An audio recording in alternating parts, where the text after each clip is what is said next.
So when you turn there, see the left lane.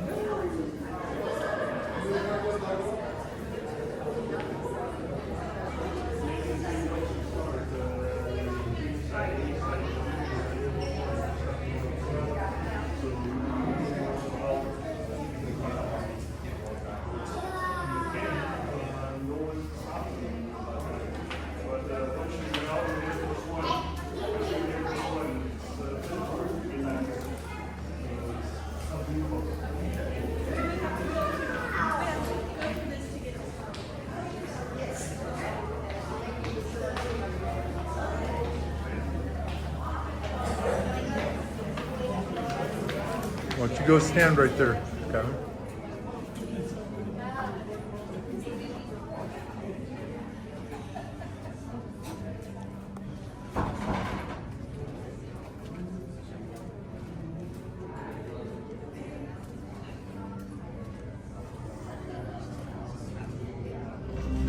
In the Old West, this iconic sound summoned all within earshot to mealtime, knowing the land they were exploring would one day be home. As pioneers settled America from sea to shining sea, through the hardships of a wild and untamed land, they withstood extreme conditions and overcame whatever obstacles nature put in their path to reach the blue Pacific. This idyllic homestead was first settled when Jose Jesus Pico raised an adobe cottage in 1872. It's a high plains Eden that blends the different cultures and traditions of those who have lived here before. In 1974, Ronald and Nancy Reagan named it Rancho del Cielo, Heaven's Ranch. A perfect description that still holds true today. In fact, they're here today. And earlier, President and Mrs. Reagan went off on horseback to enjoy the beauty of the great outdoors. The Reagans tackled the ranch's reconstruction with their famous respect for the land and its traditions, working the land themselves, honoring its authenticity to protect its historic roots in the Golden West. Well, it sounds like the President and First Lady have returned from their ride. As he tends to the horses, let's head over to the tack room, where we'll meet with the President as he puts away his riding gear. That sounds like the President now. Hello, Mr. President. Hello. It's a gorgeous day. You know, I've been in and out of this place for years, and I have never seen it look as beautiful as this. Tell us about your ride, Mr. President. Well, Please, please get settled. Nancy and I went 7 miles up a switchback road. I must admit, Nancy's quite an accomplished horsewoman. She sure is. Mr. President, could you tell us about the ranch? Well, I'm proud of Rancho del Cielo, a 350-acre ranch overlooking the Pacific Ocean. It truly is America the Beautiful. Yes, and it's very peaceful here, too. Do you find that your time on the ranch helps you balance the pressures that come with being president? To my mind, nothing compares with the kinship between man and animal you find on the back of a horse. I'm not sure what it is, but there you are, in charge of an animal with more muscle in its neck than you have in your whole body. From the minute the horse takes his first step, every muscle in your own body responds to it. How much of this experience is physical and how much is mental, I don't know. But there's no better place for me to think than on the top of a horse. Now that sounds like a great way to collect your thoughts. Since we only have a few minutes with you today, Mr. President, are there any messages about the country and its future you'd like to share with us? We've got to do a better job of getting across that America is freedom. Freedom of speech, freedom of religion, freedom of enterprise, and freedom is special and rare. So we've got to teach history based not on what's in fashion, but what's important. If we forget what we did, we won't know who we are. Let's start with some basics. More attention to American history and a greater emphasis on civic ritual. Thank you, Mr. President. You've been very kind. Say, you wouldn't mind if I told you just one more story, would you? Maybe you know this one about the old boy that had taken over some creek bottom land, and it was rocky and covered with brush. He got rid of all the rocks and hauled them away, and then he planted, and he really had a beautiful garden there.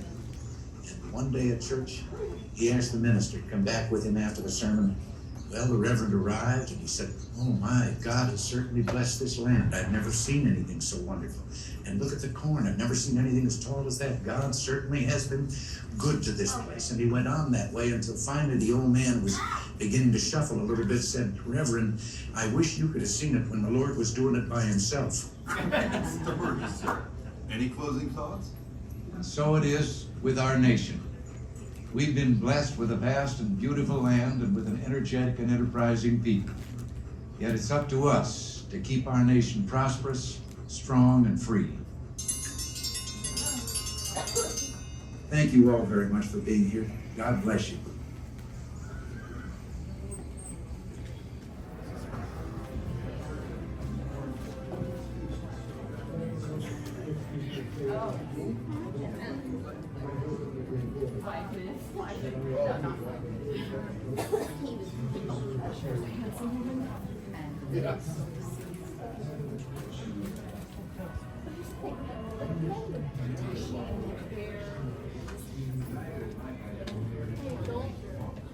Don't do so much.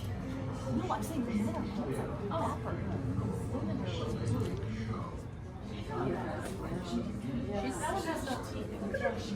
She's a handsome woman. Big bone. That's she's childbearing. Yeah.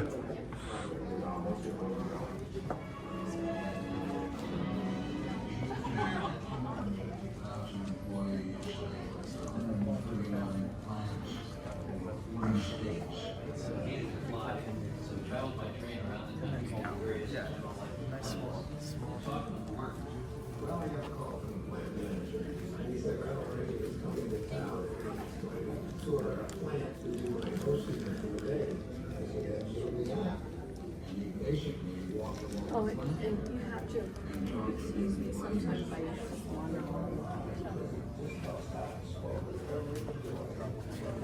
just warning you.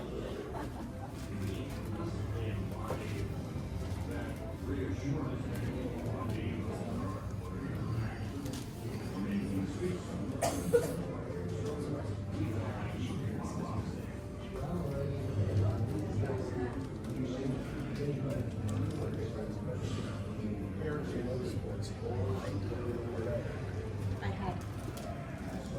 had lettered in the it's just not how people speak it.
The speech was revolutionary. Never before had a candidate used television to raise funds or to reach so many voters. Thank you and good evening. The sponsor has been identified, but unlike most television programs, The performer hasn't been provided with a script. As a matter of fact, I have been permitted to choose my own words and discuss my own ideas regarding the choice that we face in the next few weeks. When I first heard the speech, A Time for Choosing, like most people who heard it, I was very much impressed. It was a speech that was interesting. It was responsive to the needs of the country at that time. Prosperity. The line has been used, we've never had it so good. But I have an uncomfortable feeling that this prosperity isn't something on which we can base our hopes for the future. Even in the speech, he said, I've been giving this speech for 10 years. It was, in effect, the speech he'd been giving at GE and in GE communities. Simple answer is you and I have the courage to say to our enemies, there is a price we will not pay. There is a point beyond which they must not advance. The night of the speech, even Reagan or his wife Nancy knew how it could be received. The reaction to it would change both of their lives. The public response was immediate and it was overwhelming.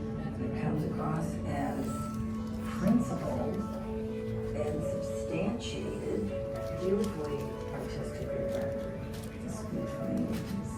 That was a speech that really was an important turning point in Ronald Reagan's life, because it was the cause for people to recognize him as a potential political figure. And anyone who was writing about politics at that moment saw that as the beginning of Ronald Reagan's rise as one of the most successful politicians in American history. With one speech, the stage was set for Ronald Reagan's political career. He served 2 successful terms as governor of California, but almost inevitably, he set his sights on an even higher office. I went from California back east to become the White House correspondent. So I started dealing with my colleagues in what we call the Eastern political journalistic establishment. And I would say to them in one form or another, he's coming. He's coming to run for president. They would say, it's Ronald Reagan, he's an actor. Yeah, but come on, the guy's a lightweight, he can't, it's California. And when he came, he swept through the country, and I was not surprised. Reagan's achievements as president, both foreign and domestic, are now a part of history. But throughout his time in office, he continued to apply the lessons he'd learned years before on GE factory floors. Reagan helped our country fight itself. That's possible. Nearly 100 years after Ronald Reagan's legacy remains strong. He discovered American one factory town.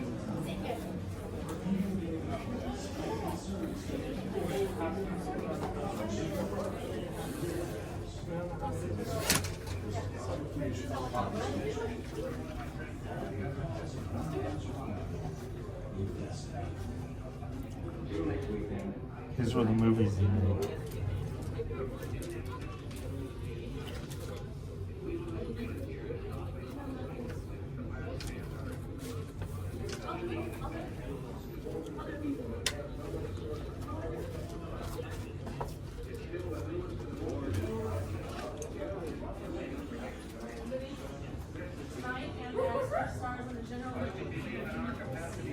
Government or whether we abandon the American Revolution that a little intellectual elite in a far distant capital can plan our lives for us better than we can plan them ourselves.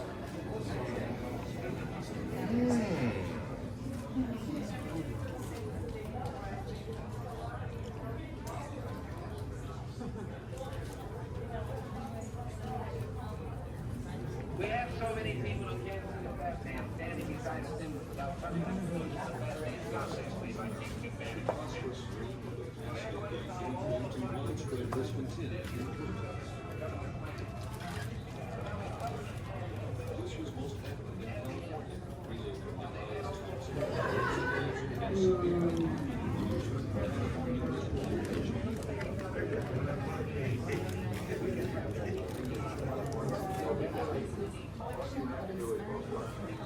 Ronald Reagan won by almost 1 million more votes than the incumbent Governor Edmund Brown. Do solemnly swear that you will support and defend the Constitution of the State of California. I do. Previous administration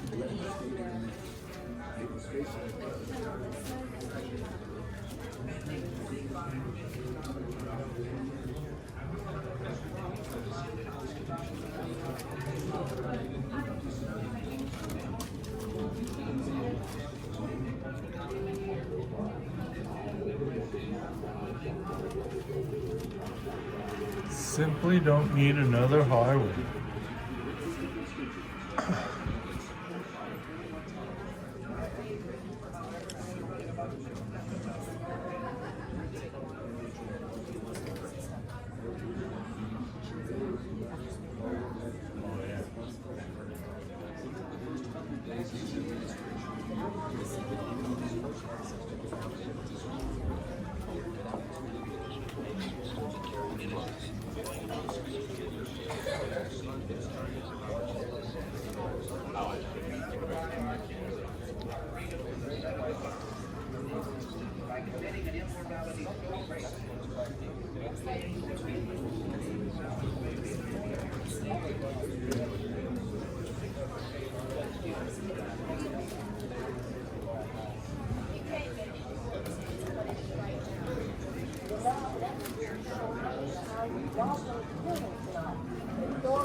The Iranians burned the United States flag and denounced the U.S. government.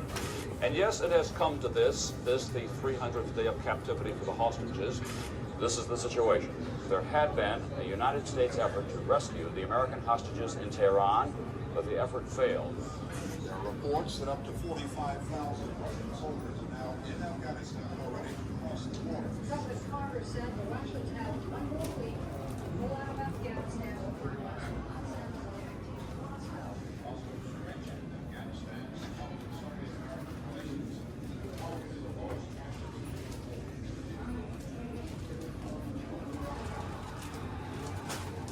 And the results are, as we see them beginning with the Republic. Reagan, projected winner, 50% of the vote. Bush, 23%, Reagan beat him better than 2-1.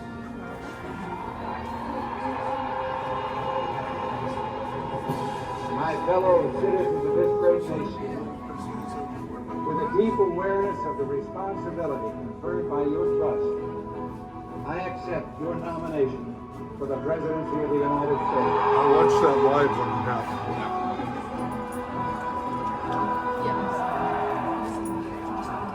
That's how old I am. No.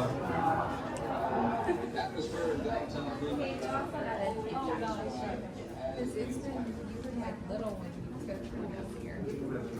Yeah, which is good. Sorry, excuse me. For that photo, I think for sure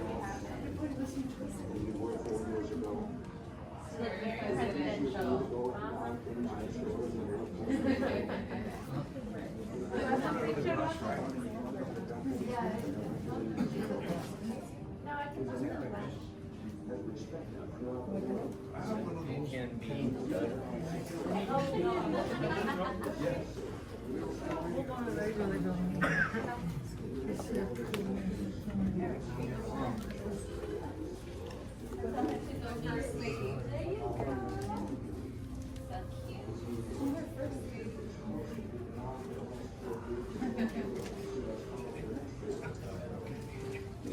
Speech. Got it.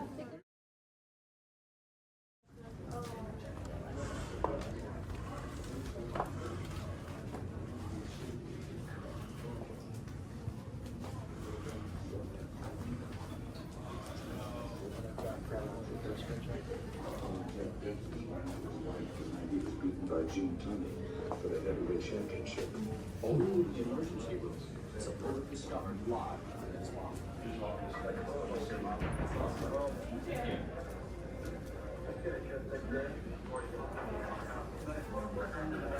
This is. To this day, it remains little known how close to death it comes.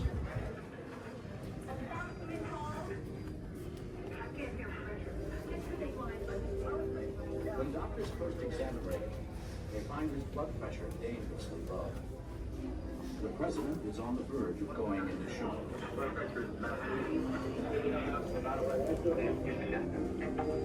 Got it? Yeah.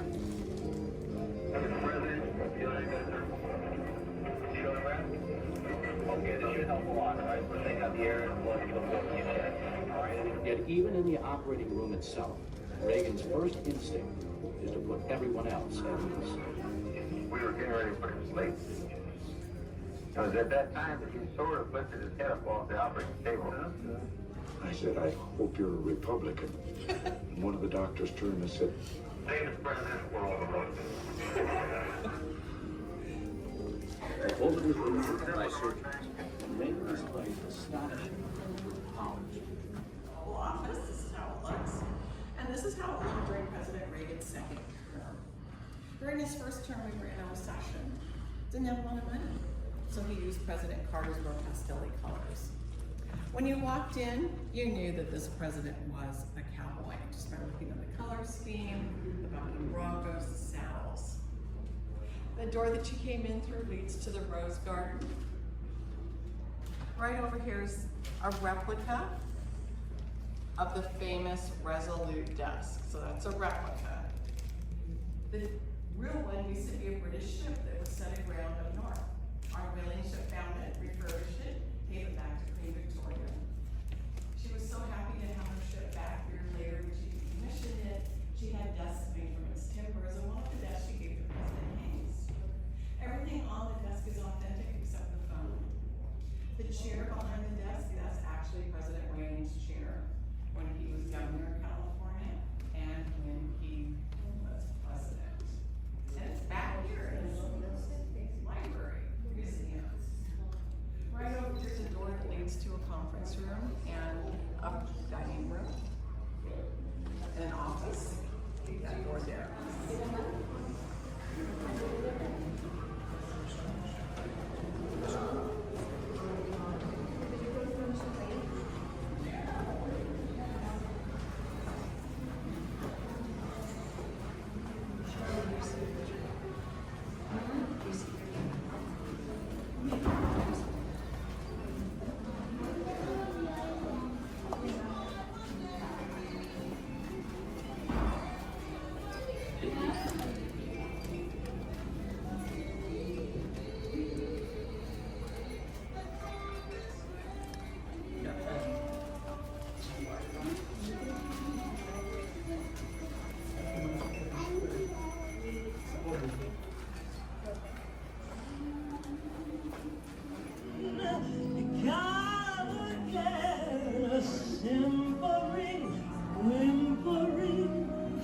This is like the party when he became president, or what?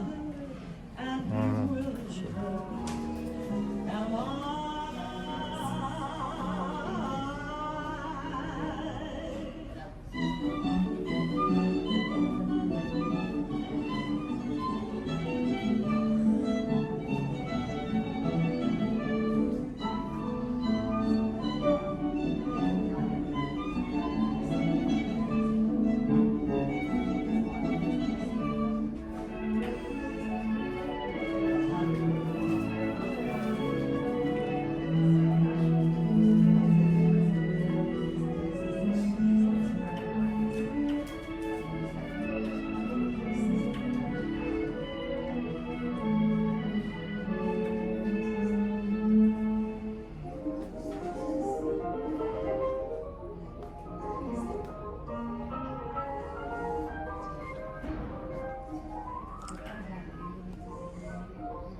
Let me take a moment here and salute a special person who has turned the fight against drug abuse into a national crusade.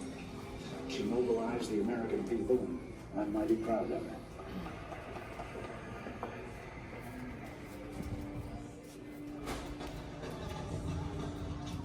I will never forget the thought that rushed into my head as I looked up into her face.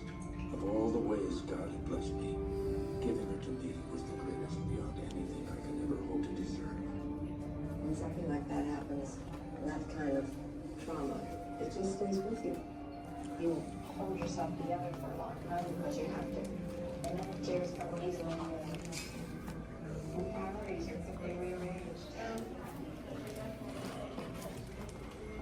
Gender was really very simple. She was there to advance Ronald Reagan's interests. And she never lost sight of